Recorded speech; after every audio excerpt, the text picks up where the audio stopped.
Friends, मैं अरविंदर वासु फिर से आपके साथ एक बार और बहुत अच्छा लगता है जब मुझे आपका प्यार मिलता है। इसी तरह से प्यार दीजिए और प्लीज चैनल को सब्सक्राइब करिए, लाइक करिए और कमेंट भी लिख दिया करिए। Thank you so much.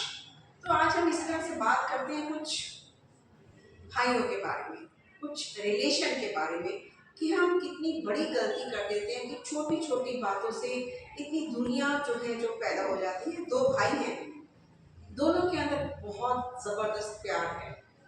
तो बड़ा भाई कुछ भी जब अपनी फैमिली के लिए लेकर आते हैं तो छोटे के लिए भी ज़रूर लेके आते हैं। तो छोटा भाई अपने बड़े भाई को बहुत रिस्पेक्ट करता है, बहुत इज्जत सम्मान करता है, बहुत जुड़ाव है दोनों भाइयों में।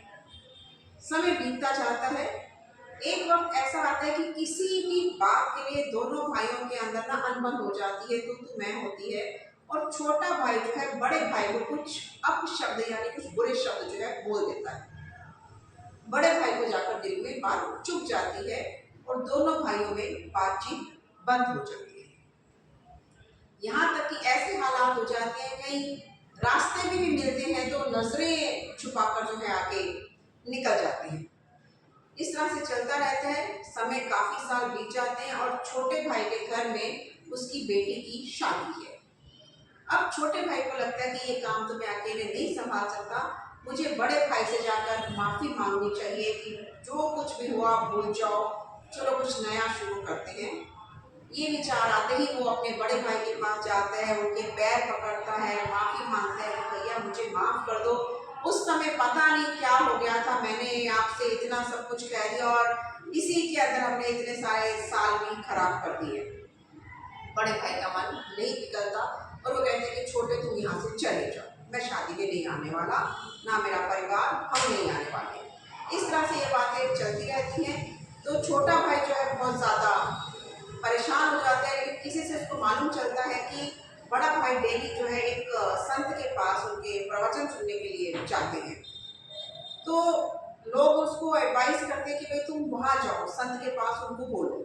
अब छोटा भाई संत जी के पास जाता है, जाकर पूरी कहानी सुनाता है और उनके बहुत हाथ पैर जोड़ता है कि मेरे भाई को मना दीजिए कि वो मेरे घर में शादी के ऊपर आए, मैं बहुत पश्चाताप कर रहा हूँ, मैं बहुत गिल्ट में हूँ कि मेरे भाई मेरे पास आए, मैंने क्यों उनको कुछ ऐसे कहा था, अब मुझे बहुत पश्चाताप है, मैं माफ़ी भी मांग चुका हूँ उनसे।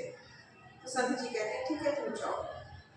बड़े भाई जैसे संत के पास जाते हैं तो संत जी उनको कहते हैं कि तेरे छोटे घर में उसकी बेटी की शादी है ना, तो तुम कौन सा काम संभाल रहे हो?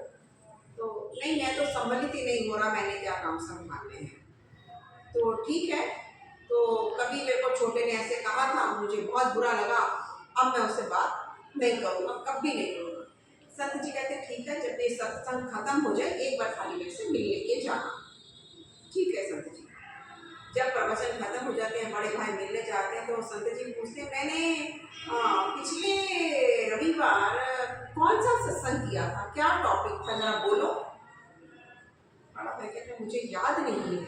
नहीं, थोड़ा सोचो फिर बोलो मैंने क्या टॉपिक लिया था। संत जी सही में मुझे याद नहीं है। तो सब संत जी कहते हैं कि 8 दिन पहले जो मैंने इतनी अच्छी बातें बोली वो तुम्हें याद नहीं है, और सालों पहले तुम्हारे छोटे ने क्या कह दिया, थोड़े से कड़वे शब्द, वो तुम्हें आज भी याद है। क्यों? जब तुम अच्छी बातों को याद ही नहीं रख सकते तो उसको इम्प्लीमेंट कैसे करोगे? बड़े भैया को अपनी गलती एहसास हो जाती है कि उनको भी और छोटे की बातों को याद नहीं रखना चाहिए था। बड़प्पन इसी में है कि वो उसको माफ़ कर दे। संत जी की बातों को मान लेते हैं, हमसे आशीर्वाद देते हैं, छोटे के घर में जाते हैं और दोनों भाई गले में मिल जाते हैं। कहने का मतलब ये कि इतनी छोटी छोटी बातों के लिए हम अपनी रिश्तेदारी, अपना दोस्ताना, अपना परिवार क्यों तोड़ देते हैं? क्यों कड़वी बातों को याद रख लेते हैं? क्यों उन्हें भूल नहीं चाहते? तो इस तरह से अपनी इन कड़वी बातों को अपनी ज़िंदगी से डिलीट कर दीजिए, उनको भूल जाएं और आगे के लिए कदम बढ़ाएं, अच्छे दोस्ताना, अच्छा परिवार बनाएं और अच्छे से आगे बढ़ते चले जाएं। Thank you.